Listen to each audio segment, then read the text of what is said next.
har'a fuula keessatti argamuudhaaf dirqamaltee jira. Egaan ani hamma kana irraa jedhe meekeen boontii yookaan firaawol mi'ati immoo YouTube jalqabnee jirra. Viidiyoo kumataa keenyaallee akkuma komeediin garaagaraa nu ka'aa jiru kanneen biyya keessas biyya alaa jiranirra maaliif kontentii mataa keessanii yookaan miizuutii akkasiitti arguu booda rakkattanii wanta dhufu jira. Yaa kana wallaallee miti. Dhugaa dubbachuuf YouTube irratti seera isaallee waamama ammaa kana wallaala jennee yaadne yaa waan danda'amneef kama namaallee sataatu maali sataatu. Ara jarre kun inna qoraa irratti. Noon kolchaa gidduutti waan danda'achiitee fi kanaatiif isinillee madannoo keessanidha. Jabeessuu qabdu mukkee dhaabadhaa. Kanneen biyya keessaaf biyya alaa jirtanillee sheerlee nuu godhaa. Hiriyoota keessanittillee nuufumaa dhugaa dubbachuutiif inni amma maantillee sabiskiraayii 1000 illee isin jira. Yaa waan illee guuttadhuutu jira garuu naanillee paabilikii yoo jechaa waliin akkuma naafee jiru illee kana piliis kanneen biyya keessaaf biyya alaa jirtan wal gaaraa wal dukkaa dhaabannu wal cimsinu afaan keenya aadaa keenya addunyaattis guddaatti sabalisuun jira. Egaa dhugaa dubbachuutiif utuma Oromoonti miliyoona tokko dhiisnu kumta dhibbi tokko kuma dhibbi lama kuma dhibbi jaaluutu bira jiraate yaa iddoo guddaa keenya yaalaa jira. Kana keessatti dargaggeessi Oromoo mana hundaa taa'ee odeessaa ooluu malee waan tokko jechuun malee waan tokko meeqan. Dargaggeessi mana fuudhii taa'ee dhagaawwatti reebaa oolu kun tochi abbee dandeettii isaa kanaan waan tokko hojjetee yaa'u. Fakkeenyaatiif dhugaa dubbachuutiif aadaa godinaalee garaagaraa namni jechuu danda'u jira. Kanneen immoo walaloo garaagaraa asoosama garaagaraa warreen dhiyeessantu jiru. Kanneen immoo zim jedhanii bakka qalbii garaagaraa kana waan hojjetu jiru. Egaa kana keessattis egaa maal jedhama waan jedhamu tokko filannoo tokko inni jedhee yaadu. Egaan amma kallattiidhumaan waan kana jedhe isin immoo meetti yaada qeerroo keenya bilisachas gottaa YouTube irra jiru kan warra bashara kana ilaalaa kan warra kaabaa kana ilaalaa yoo har'a sirbi tokko gadhiifame muuziqaan tokko gadhiifame gaafa boriidha miliyoona sadiidha. Keenya garuu tira teetu gaafa ji'a lamaa booda miliyoona 10 gali minaane kun ta'uu qabu.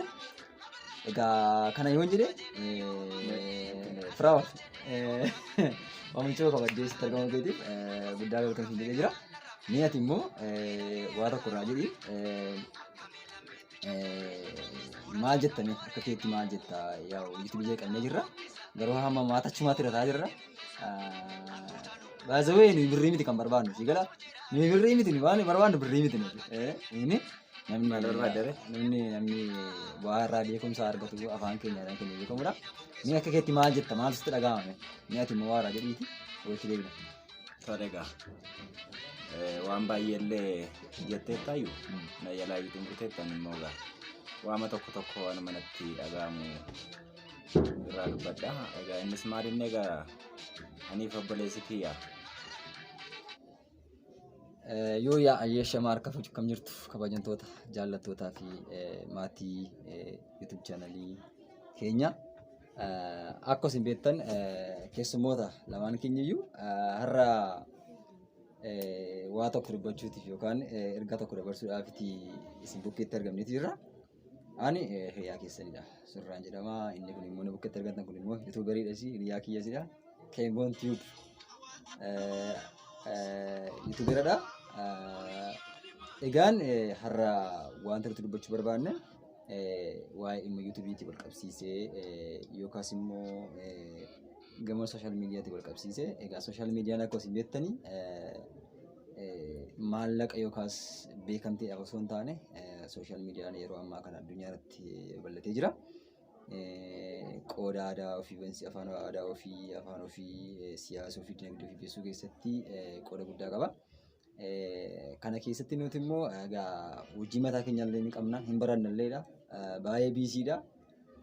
Sa'aatii 24 miti sa'aatii 3 lama taa'uu hin dandeenyu garuu nuti wantoota tokko tokko waanuma bakka muraasa ta'eefa yeroo itti uploadii goona yeroo argannetti egaa hamma ammaatti isinirraa fagaannee jirra isinirraa dammaqnee jirra garuu koomentiin illee isin laattan immoo kan jajjabeessu kan namatti ture yaa egaa har'a keenya irra dhiifama akkasiin gaafanna. Egaa har'a kan mata duree qabannee dhufneefarra asitti dhufgamneef YouTube'n maal faayidaan isaa maaliif banannaa maal faayidaan isaa kan jedhu ture. Egaa YouTube'n dhaabbata guddaa biyya addunyaa kanarra biyya kanarraa keessatti argamudha. Egaan YouTuberidhaan namoonni miliyoonera ta'anii siyaasa isaanii keessatti, aadaa isaanii keessatti qooda guddaa warreen baatantu jiru.